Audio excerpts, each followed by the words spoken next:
അങ്ങനെ കാത്തിരുന്ന് ത്രില്ലടിച്ചിരുന്ന ആ ദിവസം വന്നപ്പോൾ അതാ പെട്ടും ബാഗൊക്കെ എടുത്ത് ഞങ്ങൾ വെളുപ്പിന് 6 മണിക്ക് തന്നെ റെഡി ആയിട്ടോ. എങ്ങോട്ടാണെന്നല്ലേ പറയാം, വാ കൂടെ കൂടിക്കോ. രാവിലെ 6 മണിയാണ്. എല്ലാവരും നല്ല ത്രില്ലിലാണ്. ചേട്ടൻ മാത്രം വണ്ടി ഓടിക്കുന്നതിൻ്റെ ടെൻഷനിലാന്ന് തോന്നുന്നു.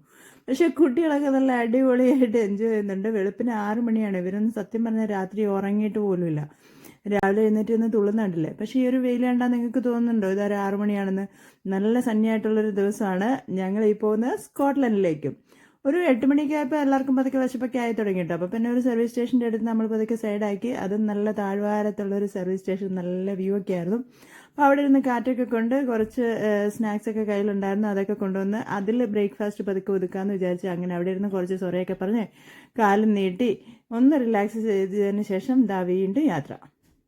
പിന്നെ അങ്ങോട്ട് പിക്ചർ പെർഫെക്റ്റ് ആയിട്ടുള്ള വ്യൂ ആണ് കാണുന്നത്. അതായത് കണ്ടില്ലേ, പച്ചപ്പുല്ല് വിരിച്ച മൈതാനം ഇങ്ങനെ നിരന്ന് കിടക്കുകയാണ്. അപ്പുറത്തൊരു തടാകം കൂടി ആകുമ്പോൾ അത് പെർഫെക്റ്റായി. ദാ വന്ന് കയറിയിരിക്കുന്നത് ഗ്ലാസ്കോ സിറ്റിയിലേക്കാണ്. ഞങ്ങൾ പോകുന്ന സ്റ്റെർലിംഗിലേക്കാണ്, പക്ഷെ പോകുന്ന ഗ്ലാസ്കോ വഴിയാണ്. ഈ കാണുന്ന കെട്ടിടം നമുക്ക് പരിചയമുണ്ട്. നമ്മുടെ പഴയ CID മുസ ഇവിടെ ട്രെയിനിങ്ങിന് വരായിരുന്ന സ്കോട്ട്ലൻഡ് യാർഡാണ് ഇട്ടത്. അത് കുറച്ച് ചളിയായിപ്പോയല്ലേ, സാറില്ല, അടുത്ത തവണ ശരിയാക്കാം. ഏതാണെങ്കിലും നമ്മൾ പോയത് ഗ്ലാസ്ഗോ ഗ്രീനിലേക്കാണ്. അവിടെ പോയി ഒന്ന് റിലാക്സ് ചെയ്യാമെന്ന് വിചാരിച്ചു. കാരണം ഓൾറെഡി ഒരു 5-5.5 മണിക്കൂർ ട്രാവലായി. ഇനി ഒരു ലഞ്ചൊക്കെ കഴിക്കണം. 10-12 മണിയായേ, കുറച്ച് വിശപ്പൊക്കെ ആയി തുടങ്ങിയിട്ടുണ്ട്. പക്ഷെ നമുക്കൊരു ഫാമിലിയും കൂടെ വരാനുണ്ട്. അപ്പോൾ അവർ കുറച്ച് താമസിച്ചാണ് യാത്ര തുടങ്ങിയത്. അപ്പം പിന്നെ അവരെ വെയിറ്റ് ചെയ്ത് ഇവിടെ കുറച്ച് ടൈം സ്പെൻഡ് ചെയ്യാമെന്ന് വിചാരിച്ചു. ഗ്ലാസ്ഗോ വരുന്നവരുണ്ടെങ്കിൽ വേണമെങ്കിൽ ഈ ഒരു പേരൊന്ന് സെർവ് ചെയ്ത് വെച്ചോ. കാരണം ഗ്ലാസ്ഗോയിൽ റിലാക്സ് ചെയ്യാൻ പറ്റിയ നല്ലൊരു പാർക്കാണ്. കുട്ടികൾക്ക് നല്ലൊരു പ്ലേ ഏരിയ ഉണ്ട്. വളരെ ആക്റ്റീവായിട്ട് കുറച്ച് ഒരു അഡ്വഞ്ചറസ് ആയിട്ടുള്ളൊരു പ്ലേ ഏരിയ ആണ്. അപ്പോൾ അവരവിടെ എൻ്റർടൈൻ ആയിക്കോളും. നമുക്ക് റിലാക്സ് ചെയ്യാൻ പറ്റിയ നല്ല മൈതാനമുണ്ട്. പിന്നെ പിക്നിക്കൊക്കെ വേണമെന്നുണ്ടെങ്കിൽ കൊണ്ടുവന്ന് കഴിക്കാൻ പറ്റിയ സ്ഥലമുണ്ട്. ഇനി ഇത് കണ്ടിട്ട് വലിയ കുട്ടികൾക്കുള്ള മാത്രമാണെന്ന് കരുതണ്ട, ടോട്ടലേഴ്സിനുള്ള ഏരിയയും കൂടി ഇവിടെയുണ്ട്. പിന്നെ ഇതിൻ്റെ ചുറ്റും നല്ല വ്യൂ ആണ്. അതുപോലെ ടോയ്ലറ്റ് ഫെസിലിറ്റീസും എല്ലാം ഇവിടെ അവൈലബിൾ ആണ്. അപ്പോൾ ഇവിടെ റിലാക്സ് ചെയ്യാൻ, ഇതും ഗ്ലാസ്ഗോ സിറ്റിയുടെ നടുവിൽ തന്നെയാണ്. അപ്പോൾ പിന്നെ റിലാക്സ് ചെയ്യാൻ പറ്റിയ നല്ലൊരു സ്ഥലമാണ് ഗ്ലാസ്ഗോ ഗ്രീൻ. അങ്ങനെ കുറച്ച് കളിയും ഫോട്ടോ എടുക്കലൊക്കെ കഴിഞ്ഞപ്പോൾ തന്നെ നമ്മൾ കാത്തിരുന്ന ആൾക്കാരെത്തി. അപ്പോൾ പിന്നെ ഞങ്ങൾ ലഞ്ച് വീട്ടിൽ നിന്ന് പ്രിപ്പയർ ചെയ്ത് കൊണ്ടുവന്നിരുന്നു. അപ്പോൾ പായൊക്കെ വിരിച്ച് അവിടെ പതൊക്കെ ഒരു പിക്നിക്കൊക്കെ സെറ്റ് ചെയ്ത് വർത്താനൊക്കെ പറഞ്ഞ് കാറ്റൊക്കെ കൊണ്ട് അങ്ങനെ നമ്മൾ ലഞ്ച് സെറ്റാക്കി. ഇനി അങ്ങോട്ട് മുന്നോട്ട് പോകണം. ഗ്ലാസ്ഗോ സിറ്റി സത്യം പറഞ്ഞാൽ കുറച്ചൊന്ന് കാണാമെന്ന് വിചാരിച്ചു. കാരണം ഞങ്ങൾക്ക് ഇനിയും 2-2.5 മണിക്കൂർ പോകാനുണ്ട്. പെർത്തിലാണ് ഞങ്ങളുടെ താമസം അറേഞ്ച് ചെയ്തിരിക്കുന്നത്. ഗ്ലാസ്ഗോ സിറ്റിയിൽ അവാർഡ് വിന്നിംഗ് ആയിട്ടുള്ളൊരു മ്യൂസിയം ഉണ്ട്. അതാണ് river side museum. Transportation technology ഇതൊക്കെ ഇഷ്ടപ്പെടുന്നവർക്ക് കാണാൻ പറ്റിയൊരു സ്ഥലമാണ്. എൻട്രി തികച്ചും ഫ്രീ ആണ്. പക്ഷേ ഏകദേശം ഒരു 3000-ഓളം എക്സിബിറ്റ് അവിടെയുണ്ട്. അതിപ്പോൾ എല്ലാ മെത്തേഡ് ഓഫ് ട്രാൻസ്പോർട്ടേഷനും, അത് റോഡിലൂടെ ഇടുന്നത് പഴയ വിൻറ്റേജ് മോഡൽ കാറുകളുടെ പല തരത്തിലുള്ള എക്സിബിറ്റ് ഉണ്ട്. അതിങ്ങനെ അടുക്കി വെച്ചേക്കുവാണ് കേട്ടോ. അങ്ങനെ ഒരുപാടുണ്ട്. ഇനിയിപ്പോൾ കാറ് മാത്രമൊന്നുമല്ല, റോഡിലൂടെ ഇടുന്ന എന്തും, അതായത് ഇപ്പോൾ സൈക്കിളാവട്ടെ, വിൻറ്റേജ് മോഡൽ ബൈക്കാവട്ടെ, അങ്ങനെയുള്ള എല്ലാ സാധനങ്ങളും ഉണ്ട്. ഇതായി തൂങ്ങിക്കിടക്കാനാണ് തോന്നിയോ? അതൊരു വവ്വാല് തന്നെയാണ് കേട്ടോ. പേഴ്സി പിൽച്ചർ എന്ന് പറയുന്ന ഒരു ഗ്ലൈഡർ, ആളെ സ്കോട്ട്ലൻഡുകാരിയാണ്. ആദ്യമായിട്ട് ഡ്രീം ഓഫ് എ ഫ്ലൈ ചെയ്യുന്നതിനെ പറ്റി ഒന്ന് ഡ്രീം ചെയ്തപ്പോൾ ഉണ്ടാക്കിയ ഒരു മോഡൽ ഓഫ് എ ഗ്ലൈഡറാണത്. അതിൻ്റെ പേര് ദ ബാറ്റ് ഗ്ലൈഡർ എന്ന് തന്നെയാണ്. അങ്ങനെയുള്ള വെറൈറ്റി പലതരം എക്സിബിറ്റ് ഉണ്ട്. ഇനിയിപ്പോൾ ആദ്യത്തെ കപ്പൽ ദുരന്തത്തിൽ പെട്ട കപ്പൽ, അതിൻ്റെ ഒരു മോഡൽ, അതെല്ലാം അവിടെ എക്സിബിറ്റ് ചെയ്തിട്ടുണ്ട്. അപ്പോൾ പലതരം ഷിപ്പുകൾ, ഇനി ട്രെയിന്, ബസ്, അങ്ങനെ വേണ്ട എല്ലാത്തരം ട്രാൻസ്പോർട്ടേഷൻ മെത്തേഡും കാണാൻ പറ്റിയൊരു ഇടമാണ് ഈ ഒരു റിവർ സൈഡ് മ്യൂസിയം. കുട്ടികളെ എൻ്റർടൈൻ ചെയ്യിക്കാൻ എന്താണെന്നല്ലേ, ഈ ഓടിച്ചാടി കിടക്കുന്ന പിള്ളേർ ഇതൊന്നും നിന്ന് വായിക്കാനൊന്നും പോകുന്നില്ലല്ലോ. അപ്പോൾ അവർക്ക് വേണ്ടത് ഹാൻഡ്സ് ഓൺ എക്സ്പീരിയൻസ് ആണ്. അവർക്ക് കൈയും കൊണ്ടും കാലും കൊണ്ടും എന്തെങ്കിലുമൊക്കെ ചെയ്ത് നോക്കണം. അപ്പോൾ അതിന് പറ്റിയ കുറച്ച് ഇൻട്രാക്റ്റീവ് ആയിട്ടുള്ള എക്സിബിറ്റും അവിടെ അവൈലബിൾ ആണ്. അപ്പോൾ അവരും ആ രീതിയിൽ എൻ്റർടൈൻ ആയിക്കോളും.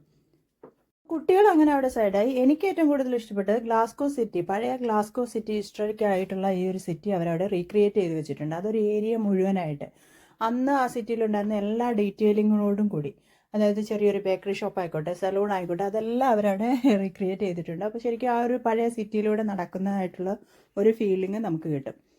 പിന്നെ ഉള്ളത് സബ്വേ, ഏകദേശം ഒരു 100 നൂറ്റാണ്ടോളം പഴക്കമുള്ള സബ്വേ അവരവിടെ റീക്രിയേറ്റ് ചെയ്തിട്ടുണ്ട്. അപ്പോൾ നമുക്ക് ആ ഒരു ടണലിലൂടെ ഇറങ്ങി ഒരു ട്രെയിനിനുള്ളിൽ കയറി ഇരിക്കുന്ന ഒരു എക്സ്പീരിയൻസ് ഒക്കെ ചെയ്യാനായിട്ട് പറ്റിയ ഒരു സ്ഥലമുണ്ട്. അപ്പോൾ അതൊക്കെ ഒരു വൺ ടൈം എക്സ്പീരിയൻസ് ആണ്. നമുക്ക് ബോറടിക്കാതെ ഒരു മണിക്കൂർ സ്പെൻഡ് ചെയ്യാൻ പറ്റുന്ന സ്ഥലം ഈ റിവർ സൈഡ് മ്യൂസിയം. അപ്പോൾ ഒരു റിവർ അതിൻ്റെ സൈഡിലുണ്ട്, അതാണ് റിവർ ക്ലൈഡ്. അപ്പോൾ ആ ഒരു ഏരിയ തന്നെ കാണാൻ നല്ല ഭംഗിയാണ്. ഇനി ആ റിവറിലാണെങ്കിൽ പണ്ട് സെയിലിങ്ങിന് പോയിക്കൊണ്ടിരുന്ന ഒരു ഷിപ്പ് അവിടെ നിർത്തിയിട്ടിട്ടുണ്ട്. ആ ഷിപ്പിൽ വേണമെന്നുണ്ടെങ്കിൽ നമുക്ക് കയറി എക്സ്പ്ലോർ ചെയ്ത് ഫോട്ടോ ഒക്കെ എടുക്കാം. നല്ല ടൈറ്റാനിക് മോഡൽ ഫോട്ടോ ഒക്കെ എടുക്കാം. പക്ഷേ നമ്മുടെ സമയക്കുറവ് കൊണ്ട് ഞങ്ങൾ പുറത്തുനിന്ന് കുറച്ച് സീനറിയൊക്കെ പിടിച്ച് കുറച്ച് വന്നും പോയ ആൾക്കാരെയൊക്കെ കമൻ്റ് അടിച്ച് ഞങ്ങൾ പിന്നെ യാത്ര അങ്ങോട്ട് തുടരും. ഗ്ലാസ്ഗോ സിറ്റി കഴിഞ്ഞ് അങ്ങ് മുന്നോട്ട് പോകുമ്പോൾ പിന്നെ അങ്ങോട്ട് ഫുള്ള് കൺട്രി സൈഡാണ് കേട്ടോ. ഞങ്ങൾക്ക് പോകാനുള്ളത് സ്റ്റെർലിങ്ങിനും കഴിഞ്ഞ് വേണം പെർത്തിലേക്ക് പോകാനായിട്ട്. അപ്പോൾ അങ്ങോട്ടുള്ള യാത്ര എന്ന് പറയുന്നത് ഏകദേശം ഒരു കാടിനുള്ളിലൂടെ പോകുന്ന ഒരു ഫീലിംഗ് ആണ്. നിങ്ങൾക്ക് തന്നെ കാണാമല്ലോ, ഞാനൊന്നും പറയണ്ട, നല്ല ഭംഗിയാണ് കാണാനായിട്ട്. നല്ല പച്ചപ്പും ഹരിതാഭയും നല്ല തണുത്ത കാറ്റും ഒക്കെ ആയിട്ട് ഭയങ്കര റിലാക്സിങ് ആയിട്ടുള്ളൊരു ട്രിപ്പാണ്. പിന്നെ കുറച്ചങ്ങോട്ട് പോകുമ്പോൾ ഒരു തടാകത്തിൻ്റെ തീരത്തോടെയാണ് ഫുള്ള് നമ്മുടെ യാത്ര. തടാകം എന്ന് പറയുമ്പോൾ ഇവിടെ ലോച്ച് എന്നല്ല കേട്ടോ, LOCH എന്ന് എഴുതിയാലും നമ്മൾ ലോക്ക് എന്ന് വേണം വായിക്കാൻ. ലോക്ക് എന്ന് പറയുന്നത് തടാകം അല്ലെങ്കിൽ വെള്ളക്കെട്ട്, അല്ലെന്നുണ്ടെങ്കിൽ കടൽ കയറി കിടക്കുന്ന സ്ഥലം. ഇതാണ് ലോക്ക് ടേ. ഇത് ഞങ്ങൾ താമസിക്കുന്ന വീടിൻ്റെ അങ്ങ് അറ്റം വരെയുണ്ട് കേട്ടോ. അപ്പോൾ ഈ ഒരു തടാകമൊക്കെ കാണുമ്പോൾ രണ്ട് കല്ലെറിയാതെ നമുക്ക് മുന്നോട്ട് പോകാൻ പറ്റില്ലല്ലോ. അപ്പം പിന്നെ ഞങ്ങളവിടെ പതുക്കെ ഒന്ന് സൈഡാക്കി കുറച്ച് കല്ലൊക്കെ തടാകത്തിലോട്ട് വലിച്ചെറിഞ്ഞ് കുറച്ച് ഫോട്ടോ ഒക്കെ എടുത്ത് അങ്ങനെ കുറച്ച് നേരം അവിടെ ടൈം സ്പെൻഡ് ചെയ്തിട്ടാണ് പിന്നെ മുന്നോട്ടുള്ള യാത്ര. അങ്ങനെ പോയി ഇതാ നമ്മുടെ ഡെസ്റ്റിനേഷനിലെത്തി. ഇതാണ് ക്രഗാൻടൂൾ. ഇതാണ് ഞങ്ങൾ ഒരു 3-4 ദിവസത്തേക്ക് താമസിക്കാൻ വേണ്ടി എടുത്തിരിക്കുന്ന വീട് എന്ന് പറഞ്ഞാൽ പോരാ, ഒരു എസ്റ്റേറ്റ് എന്ന് തന്നെ പറയേണ്ടി വരും. ഏകദേശം ഒരു 15 ഏക്കറിനുള്ളിൽ 1-2 വീടുകളാണ് അവർക്ക് ഉള്ളത്. ഇതൊരു പ്രോപ്പർട്ടി ഗ്രൂപ്പിൻ്റെ വീടാണ്. അങ്ങനെ ഞങ്ങൾ Airbnb വഴിയാണ് ഇത് ബുക്ക് ചെയ്തത്. ഈ വീടിൻ്റെ പേര് ക്രഗാൻടൂൾ എന്നാണ്. ഈ ഒരു വീട്ടിലാണ് ഇനി 3-4 ദിവസത്തേക്കുള്ള ഞങ്ങളുടെ ഒരു ഗ്രൂപ്പിൻ്റെ സ്റ്റേ. അപ്പോൾ ഈ ഒരു ഗ്രൂപ്പിൻ്റെ സ്റ്റേയും പിന്നെ അങ്ങോട്ടുള്ള രസങ്ങളും, അതുപോലെ ഇത് കഴിഞ്ഞിട്ട് ഞങ്ങൾ സ്കോട്ട്ലൻഡിൽ വിസിറ്റ് ചെയ്ത സ്ഥലമൊക്കെ കാണാനായിട്ട് നിങ്ങൾക്ക് താല്പര്യം ഉണ്ടാവില്ലേ? അപ്പോൾ ഞങ്ങളുടെ കൂടെ കൂടിക്കോ. ദാ ഈ ഒരു നല്ല വ്യൂ ഒക്കെ കണ്ടിട്ടാണ് ഞങ്ങൾ 3-4 ദിവസം താമസിച്ചത്. അപ്പോൾ അതിൻ്റെ കഥയൊക്കെ കേൾക്കണ്ടേ? അപ്പോൾ തീർച്ചയായിട്ടും എൻ്റെ ചാനലിലേക്ക് തിരിച്ചു വരണം. അപ്പോൾ ചാനൽ സബ്സ്ക്രൈബ് ചെയ്യാനായിട്ട് മറന്നു പോകരുത്. ഈ വീഡിയോ ഇഷ്ടപ്പെട്ടെങ്കിൽ ഒരു ലൈക്ക് ബട്ടൺ കൂടി അടിക്കുക. അപ്പോൾ അടുത്ത ദിവസം കാണാം.